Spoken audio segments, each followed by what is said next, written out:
kelihatan kan? Mana aja ilmunya.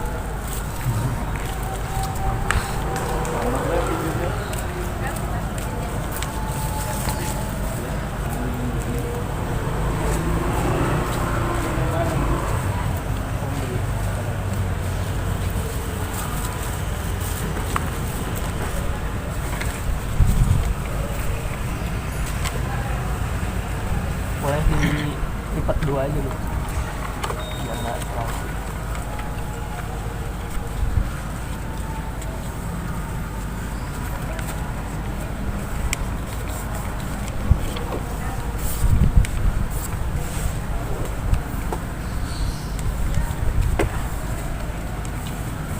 Mungkin sebelumnya perkenalan dulu ya.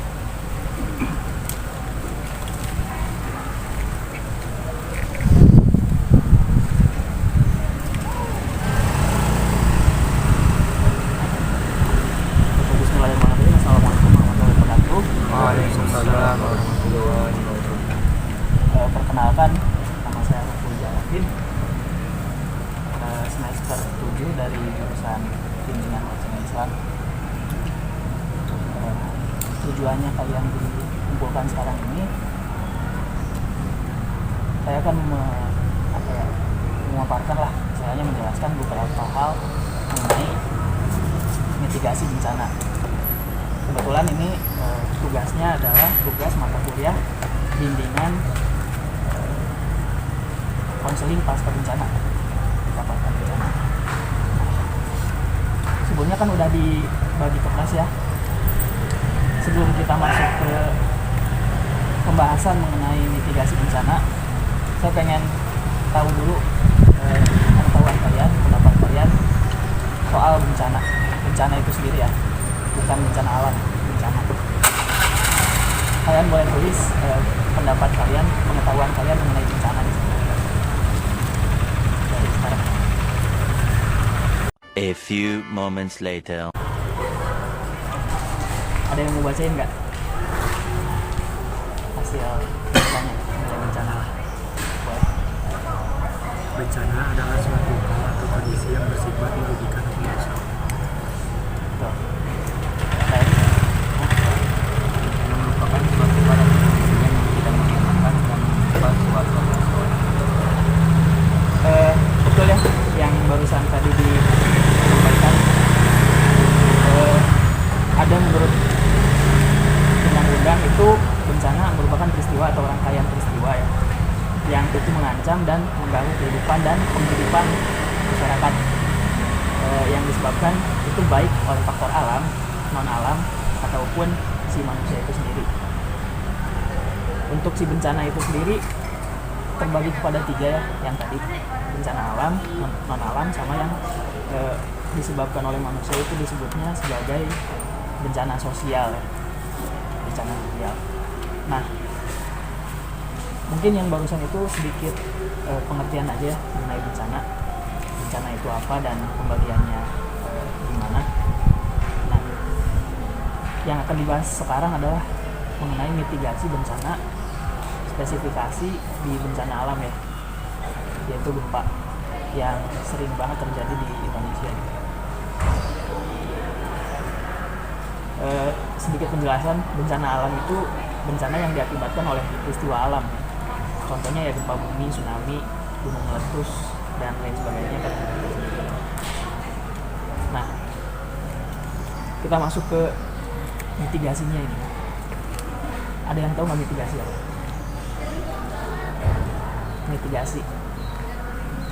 Mitigasi itu pencegahan ya. Istilahnya tindakan preventif yang kita lakukan, baik itu sebelum, saat, atau sesudah. Kenapa sering banget terjadi di Indonesia? Karena kebetulan Indonesia ini berada di pertemuan antara 3 lempeng tektonik. Jadi kenapa sering banget terjadi ya itu tadi alasannya. Nah, untuk mitigasinya itu sendiri apa? Untuk bencana spesifikasi gempa ini ada tiga pengelompokan ya. Yang pertama itu sebelum, saat, dan sesudah. Nah, apa aja yang harus kita lakukan sebelum gempa bumi, apa aja yang harus kita lakukan ketika gempa bumi, dan apa saja yang harus kita lakukan setelah terjadinya gempa bumi.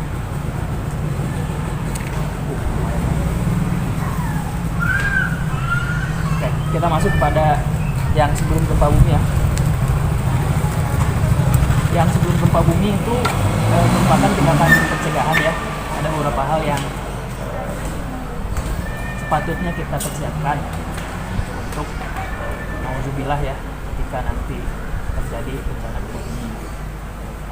Yang pertama itu kita harus mengenali letak geografis di mana kita tinggal, di mana kita hidup gitu. Apakah letak geografisnya itu sering mengalami gempa, ataukah bisa terjadi karena memang letaknya berada di pesisir pantai mungkin ya, atau dia berada di dataran tinggi di atas bukit misalkan. Nah, ada beberapa hal yang perlu disiapkan. Yang pertama itu, kalian nih suatu saat kan pasti beres dari sini bekerja segala macam, pasti punya rumah lah ya. Misalnya untuk memilih letak geografis rumah itu sendiri, bikin si bangunannya itu yang standar untuk tahan gempa gitu. Yang pertama itu ya.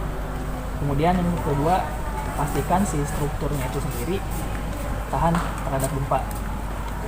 Jangan bangun rumah di atas tebing. Ya. Ada mungkin yang hidupnya di pegunungan itu nggak jarang ya, saya lihat itu ada yang rumahnya di atas. Ada yang orang Sunda nggak? Gawir, tahu gawir? Pokoknya ada yang di atas itu. Terus mungkin ada yang di pertengahan bukit, segala macam. Itu sebisa mungkin dihindari ya. Atau jangan kita mendirikan bangunan itu di tanah timbunan. Di tanah timbunan itu ya, yang awalnya di situ nggak ada tanah, ditimbun dan tidak memenuhi standar. Misalkan kita bangun di sana itu rawan banget. Adapun kalau misalkan tanah timbunan tapi jatuhnya dia sudah memenuhi kriteria nih untuk dibangun bangunan di atasnya, itu baru. Kemudian langkah selanjutnya adalah periksa stabilitas perlengkapan gantung. Maksudnya apa? Di rumah ini sendiri kan banyak furniture ya. Misalnya ada mungkin kipas yang ada di atas itu yang digantung, lampu atau yang lain sebagainya. Itu harus diperiksa ya si stabilitasnya itu. Kemudian yang selanjutnya, di rumah itu pasti ada benda-benda yang besar, semisal kayak aki mobil, TV, segala macam yang berat-berat lah istilahnya. Karena data seluler minuman. Itu jangan disimpan di bagian atas. Misalkan kita simpan di rak nih, kita simpan si aki, si mesin mobil atau apa gitu di atas. Jangan sampai. Itu yang berat-berat misalkan disimpan di bawah ya. Yang dari yang atasnya yang ringan-ringan, baru yang berat di bawah. Kemudian atur perabotan seperti yang tadi disebutkan lemari. Misalkan ada lemari gede, atau misalkan ada cermin, jam dinding yang tua yang gede itu sebisa mungkin dirapatkan ke tembok. Kenapa? Untuk meminimalisir si goncangan. Karena kalau misalkan ada di tengah-tengah, misalkan jam si gede itu, siapa juga yang dari tengah. Soalnya kalau ada gempa itu goncangannya kan kita nggak tahu sekuat apa, dan ya untuk menghindari tumbuh gitu biar nggak rusak juga banyak. Nah, yang selanjutnya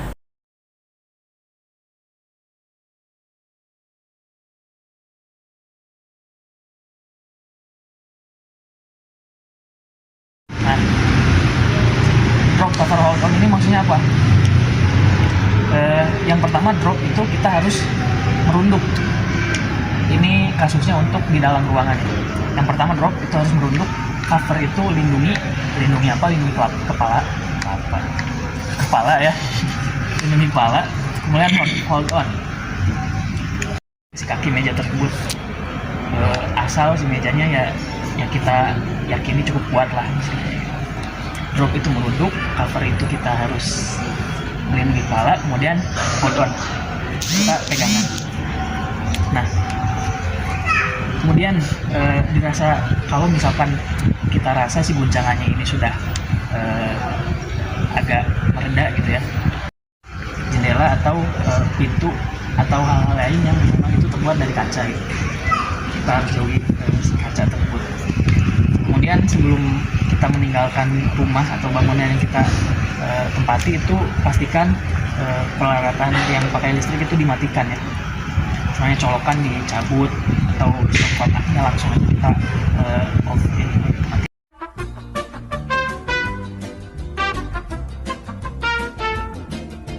Bagian yang setelah terjadinya bencana gempa ya.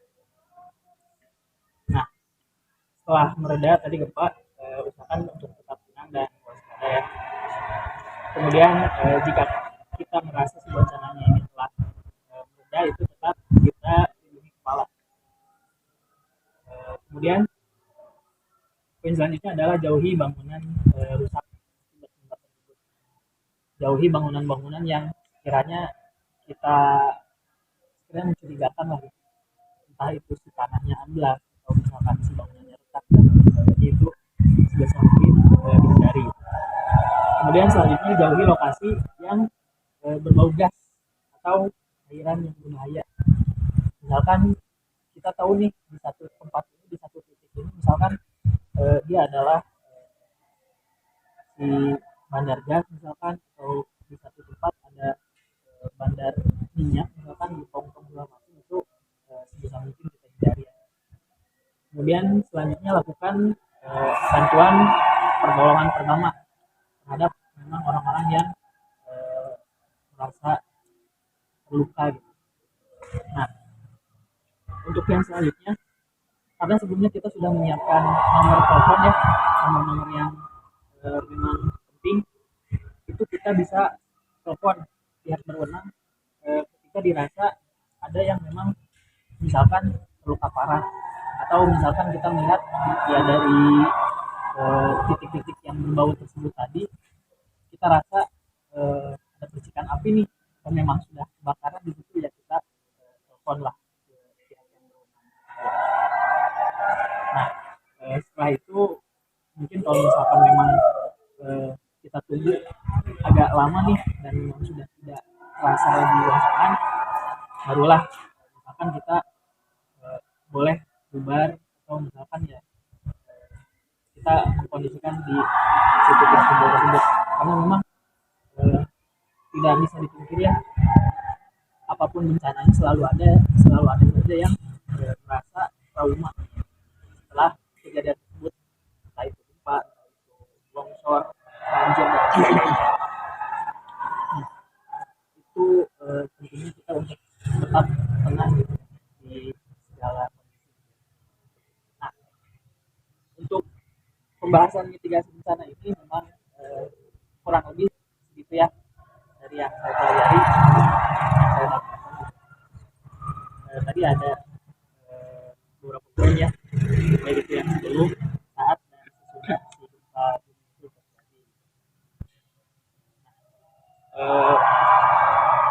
Sebelumnya ada yang ingin ditanyakan?